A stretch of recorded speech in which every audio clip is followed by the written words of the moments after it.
শ্রীমদ্ ভগবদ গীতা যথাযথ ষোড়শ অধ্যায় দৈবাসুর সম্পদ বিভাগ যোগ। আমাদের আজকে এই অধ্যায়ের অন্তিম শ্লোক আমরা পাঠ করে শ্রবণ করব। এই অধ্যায়ে আমরা 24টি শ্লোক পেয়েছি। আজকে 24 নম্বর শ্লোক। আপনারা সবাই ভগবদ গীতা দেখুন।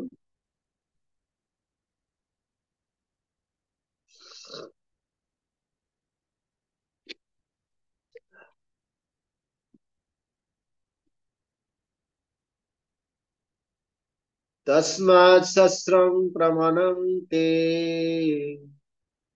কার্যকার্যবস্থিতৌ তস্মাৎ শাস্ত্রং প্রমাণং তে কার্যকার্য ব্যবস্থিতৌ জ্ঞেত্তা শাস্ত্র বিধানোক্তং কর্ম কর্তুমিহার্হসি।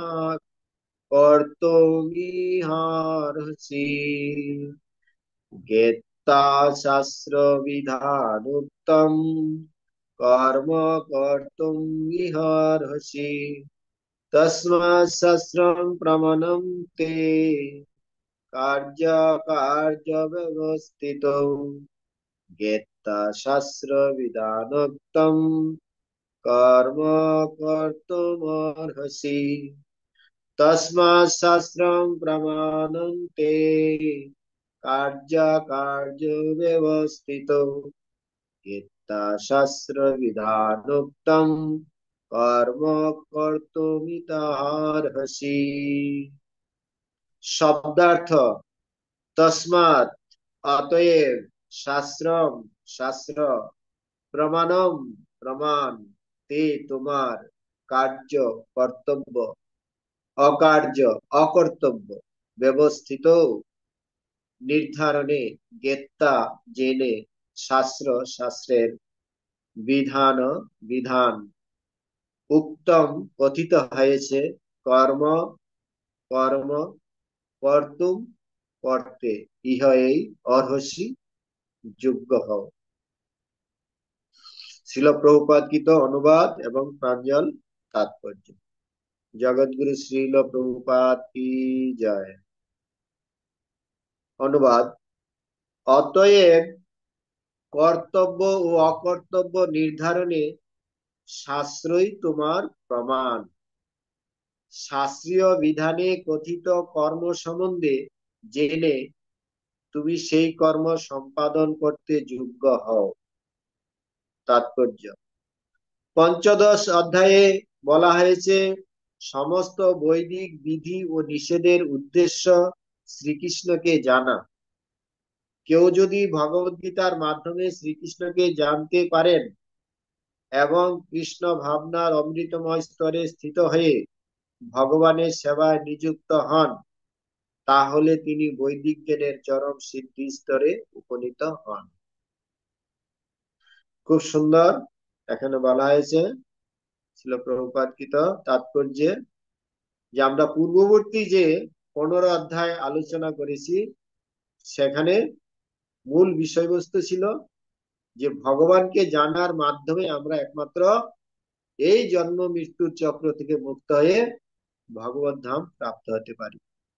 জন্ম কর্ম চ মে দিব্যম এবং যোগেত্তি তত্ত্বতঃ ত্যক্তা দেহং পুনর্জন্ম নৈতি মামেতি সহর্জন্য। কেউ যদি ভগবানের এই জন্ম কর্ম যে দিব্য, এগুলি যদি কেউ যথাযথ ভাবে উপলব্ধি করতে পারে, তাহলে তিনি ভগবত ধাম প্রাপ্ত হবেন। শ্রী চৈতন্য মহাপ্রভু এই পন্থাকে অত্যন্ত সরল করে দিয়েছেন। কোন পন্থাকে? যে ভগবানকে জানার জন্য যে পন্থা। কিভাবে সরল করে দিয়েছেন? তিনি মানুষকে কেবল হরে কৃষ্ণ কৃষ্ণ কৃষ্ণ হরে হরে, হরে রাম রাম রাম হরে হরে, এই মহামন্ত্র কীর্তন করতে, ভক্তিযুক্ত ভগবত সেবায় নিযুক্ত হতে এবং ভগবত প্রসাদ গ্রহণ করতে বলেছে। তো এই ভগবানকে জানার জন্য যে অত্যন্ত সহজ পদ্ধতি কলিযুগে চৈতন্য মহাপ্রভু আমাদের জন্য দিয়ে গেছে। কেন কলিযুগে ভগবানকে জানা খুব সহজ করে দিয়েছেন মহাপ্রভু? এই কারণে যে কলিযুগে তপস্যা নাই, যজ্ঞ নাই, দান নেই, ধ্যান নেই, অর্চনা কলিযুগের যথাযথভাবে করা আমাদের সম্ভব নয়। কিন্তু মহাপ্রভু দিয়েছেন কি সুন্দরভাবে আমাদের পবিত্রভাবে হরে কৃষ্ণ মহামন্ত্র কীর্তন আর ভক্তিযুক্ত ভগবত সেবায় যুক্ত, আর কি করতে হবে? কৃষ্ণ প্রসাদ গ্রহণ, নাম সংকীর্তন, হরিকথা শ্রবণ আর কৃষ্ণ প্রসাদ সেবন। কত সহজ পদ্ধতি ভগবান দিয়ে গেছেন চৈতন্য মহাপ্রভু রূপে। তো যিনি এইভাবে ভক্তিমূলক কর্মধারায় প্রত্যক্ষভাবে আত্মনিয়োগ করেছেন, তিনি সমস্ত বৈদিক শাস্ত্রাদি অধ্যয়ন করেছেন বলেই বুঝতে হবে। তিনি যথাযথভাবে সিদ্ধান্ত উপনীত হয়েছেন। তো কেউ যদি কলিযুগে এই ভগবত ভক্তিতে যুক্ত হন, তাহলে আমাদেরকে যে বেদ পাঠ, যজ্ঞ, তপস্যা, দান, ধ্যান, যা কিছুর ফল, সমস্ত কিছুর ফল কলিযুগে আমরা এই ভক্তির মাধ্যমে লাভ করতে পারি। আমরা অষ্টম অধ্যায়ের লাস্ট শ্লোকে পড়ে এসেছি যে বেদেষু যজ্ঞেষু তপেষু চৈব দানেষু যৎ পুণ্য ফলম প্রতিষ্ঠম। এই যে বেদ পাঠ, যজ্ঞ, দান, ধ্যান, যা কিছুর ফল আছে, শুধু ভক্তিযোগ অনুশীলন করলে আমরা সমস্ত ফল লাভ করতে পারি। তো কলিযুগে চৈতন্য মহাপ্রভু সমস্ত কিছুর এত সহজ পদ্ধতি আমাদের জন্য দিয়ে গেছেন। অবশ্য যে সমস্ত সাধারণ মানুষ কৃষ্ণ ভাবনার অমৃতময় স্তরে অধিষ্ঠিত হয়ে ভগবানের সেবায় যুক্ত হতে পারেনি, তাদের পক্ষে বৈদিক শাস্ত্রের নির্দেশ অনুসারে কর্তব্য অকর্তব্য বিচার করে কর্ম করা উচিত। তো যারা সরাসরি ভাবে এই ভগবত ভক্তিতে যুক্ত হতে পারছেন না, তাদেরকে এই শাস্ত্রের বিধান মেনে তাদেরকে কর্তব্য এবং অকর্তব্য, কি করণীয় কি করণীয় নয়, কালকে আমরা পড়েছি যে আমাদেরকে এই শাস্ত্রের বিধি যদি কেউ লঙ্ঘন করে, তাহলে সে কখনো মুক্তি গতি লাভ করতে পারে না। এই জন্য কোন রকম কুতর্ক না করে সেইভাবে আচরণ করা উচিত। শাস্ত্রের সিদ্ধান্তকে আমাদেরকে মেনেই নিতে হবে। শাস্ত্র সিদ্ধান্ত না মেনে কেউ যদি মন গড়া ভগবত ভক্তি অনুশীলন করে, সে কখনোই ভক্তির ফল লাভ করতে পারবে না। এর জন্য শাস্ত্রে বলা হয়েছে সিদ্ধান্ত বলিয়া চিত্তে না করহ অলস, ইহা হইতে কৃষ্ণে লাগে সুদৃঢ় মানুষ। শাস্ত্র অধ্যয়নের মাধ্যমে আমাদের ভগবানের প্রতি দিব্য ভাব এবং দিব্য আকর্ষণ উদিত হবে। শাস্ত্র অধ্যয়ন ব্যতীত আমরা কখনো ভগবানকে জানতে পারবো না। তাকেই বলা হয় শাস্ত্র বিধি অনুসারে আচরণ, মানে শাস্ত্রের নির্দেশ অনুসারে আমাদেরকে আচরণ করতে হবে। শাস্ত্রবদ্ধ জীবের মধ্যে শাস্ত্রবদ্ধ জীবের মধ্যে দৃষ্ট চারটি ত্রুটি: ভ্রম, প্রমাদ, বিপ্রলিপ্সা ও করুণা পাঠক। ভ্রম, প্রমাদ, বিপ্রলিপ্সা, করুণা পাঠক, এই চারটা জিনিসের অর্থ এখানে দেওয়া হয়েছে। ভ্রম মানে ভুল করার প্রবণতা, বিপ্রলিপ্সা মানে মোহগ্রস্ত হওয়া, করুণা পাঠক মানে প্রবঞ্চনা করার প্রবণতা, আর না, করুণা পাঠক মানে ত্রুটিপূর্ণ ইন্দ্রিয়। তো এই যে ভ্রম, প্রমাদ, বিপ্রলিপ্সা, করুণা পাঠক, এগুলি হচ্ছে ত্রুটিপূর্ণ, মানে এগুলি ত্রুটিযুক্ত। তার থেকে মুক্ত হতে হবে। তার থেকে মুক্ত হতে হলে আমাদেরকে কি করতে হবে?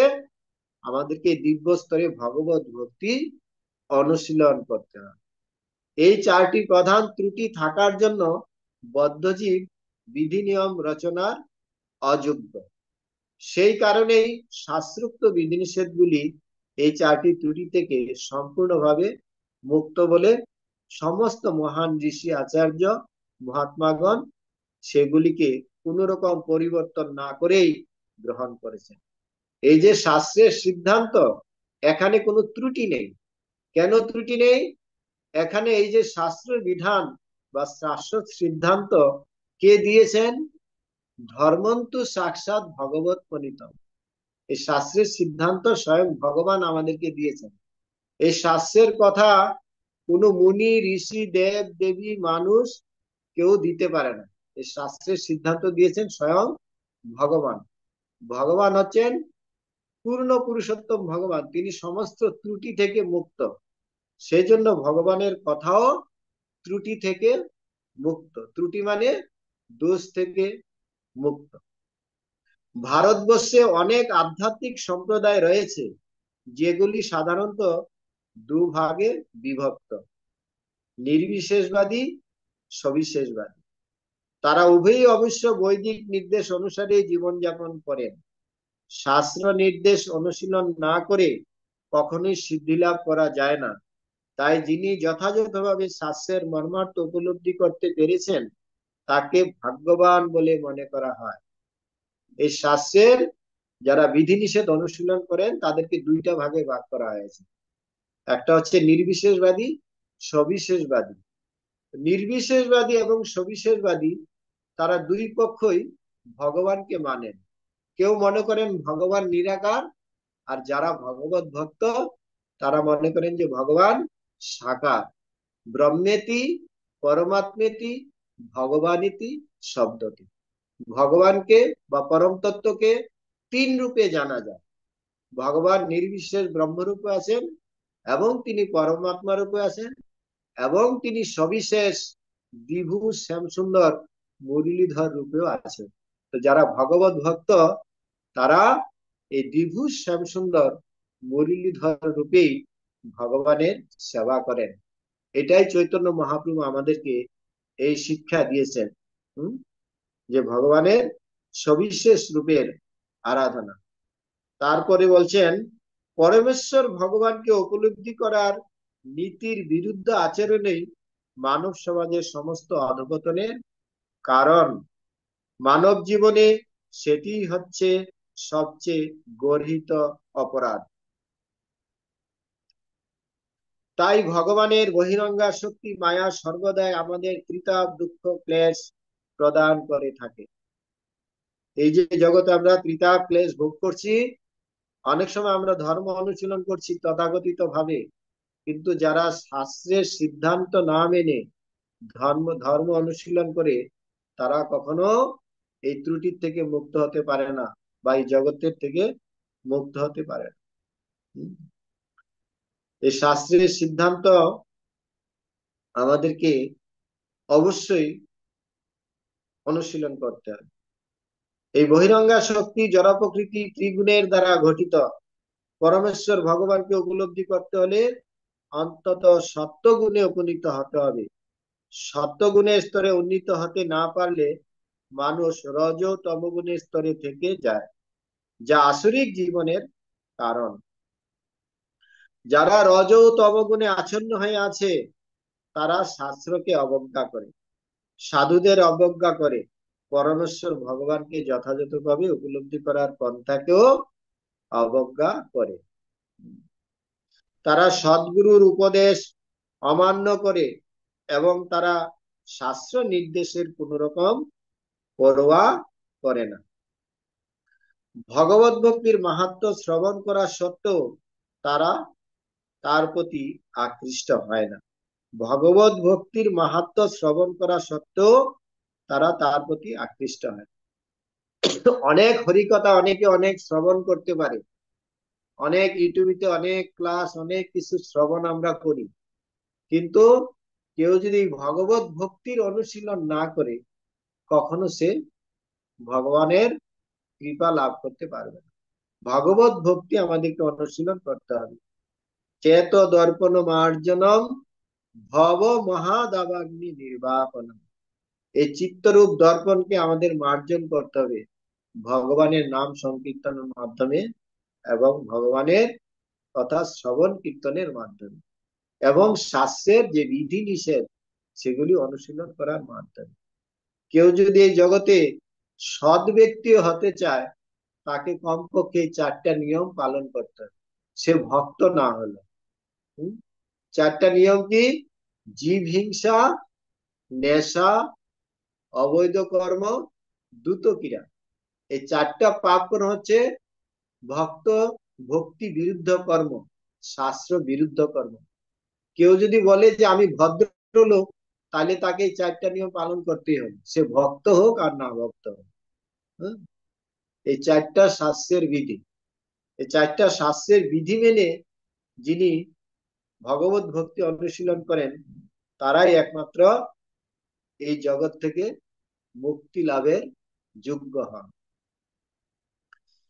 তাই এইভাবে তারা নিজেদের মন গড়া উন্নতির পন্থা আবিষ্কার করে, এগুলি মানব সমাজের কতগুলা ত্রুটি, যা মানুষকে আসরিক জীবনের পথে পরিচালিত করে।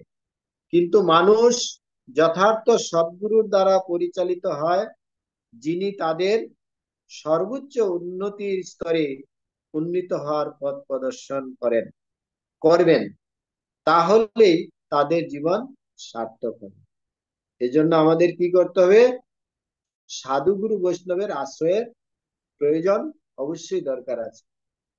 যাহ ভাগবত কর, বৈষ্ণবের স্থানে একান্ত আশ্রয় কর চৈতন্য চরণ।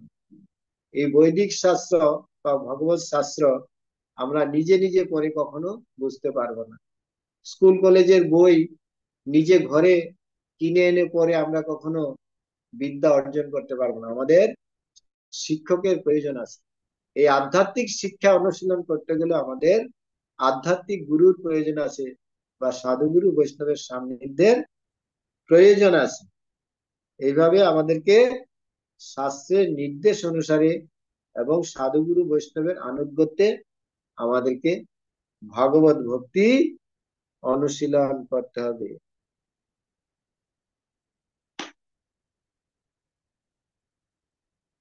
এখানে ছিল প্রভুপাদের প্রাঞ্জল তাৎপর্য সমাপ্ত। আপনারা তাৎপর্যে যা যা বুঝতে পেরেছেন, উপলব্ধি করেছেন, আরো কোনো প্রশ্ন মন্তব্য থাকলে আলোচনা করতে পারি।